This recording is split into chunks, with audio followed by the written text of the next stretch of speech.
Hi everyone, and welcome back to another one of my videos.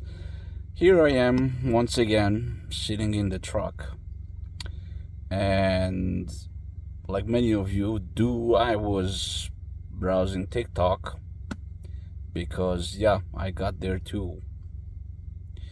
And I saw a video about a girl that went to get the Brazilian to help her get pregnant. And it's not the first time I hear horror stories like this. That,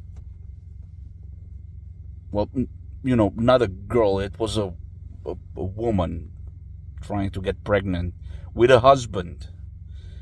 And this is why I'm doing this video here. I think I'm gonna name it how to make a baby or something like that. Now, you already saw it. So let's start the mansplaining, shall we?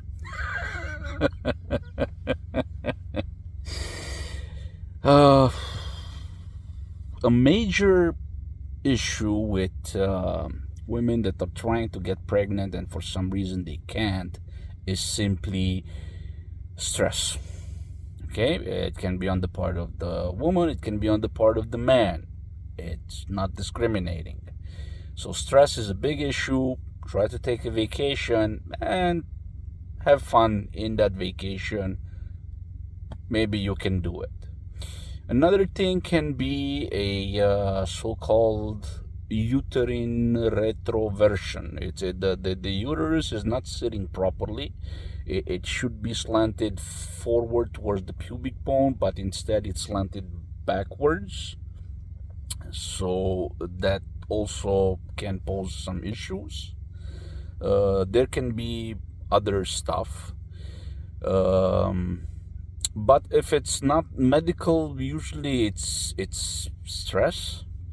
And even with the uterine retroversion that there is, even my wife had this issue, and there were other things that were involved there, and we still managed to get our beautiful daughter.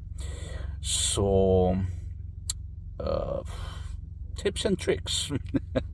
The best thing you can do as a woman is to monitor your menstrual cycle so that you know when you're ovulating. Okay, the sperm can live up to 7 days, so it's long. But meanwhile, the egg, it only lives for 24 to 48 hours. So it's very short lived. You have a very short window in which conception can happen. And also, the sperm, after having sex, it will need about 24 hours to reach the egg. So you need to either time it right or flood the place. Let's put it this way. You can, so for the timing it right, okay? What you need to do is called taking your basal basal temperature. Okay, you have to take a thermometer and insert it into the vagina every morning before you get out of bed, and you have to write down the temperature every single morning, and you will see that it's pretty consistent. And then there will be a couple of days where it spikes a little bit up. That spike there, it is when ovulation happens. And if you monitor this 2-3 months in a row, you will see the exact timing of your menstrual cycle. Okay, 3 or 4 days after the ovulation, you can even use this method. I don't recommend it because it's not 100%, but it will greatly diminish the risks of becoming pregnant, because the egg has died. So you are towards the end. You are towards the part where you're gonna get your period. So yeah, that's things that can help you with. You can know when your ovulation is, and then you can time your uh, escapades accordingly. um, Another thing is that um, with that can help with the sperm count, for example, and ejaculation problems. Not all men do like porn stars, go all over, paint the walls. Some people just drip, and it's normal. uh, so you need to get as much as you can, as deep as you can. And oftentimes when the man orgasms, he's not finished.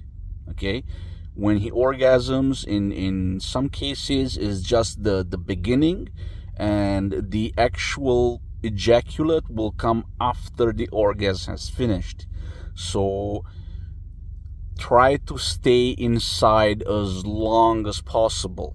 Okay, and there's also a, let's say, a bullet that remains in the chamber, and as the refractory period starts, and he deflates, the stuff that it's has remained in the chamber will come out, so it will add a little bit to the amount that it's already inside, so it will increase your chances again. Another trick is to put a pillow beneath the small of your back, so that it lifts your pelvic area up. This will help the seminal fluid drip, with gravity backwards towards the entrance of the uterus. Yeah, and the smaller the distance they have to swim, the better it is. The more it increases your chances. And side note, sperm is responsible for the sex of the baby, because sperm will be either X, either Y chromosome, which will result in either double X, which is a female baby, or an XY chromosome, which is a male baby. Y chromosomes, sperm carriers swim faster, but they die out sooner. X chromosomes swim slower, but they tend to last longer than Y chromosomes.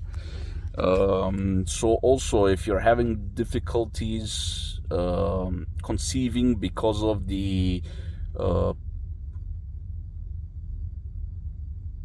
construction inside, because of the geography inside, then it's highly likely that you will have a girl baby, because the harder it is for the sperm to get to the egg, the more the likelihood that it's gonna be an X chromosome increases. So there's also this little tidbit.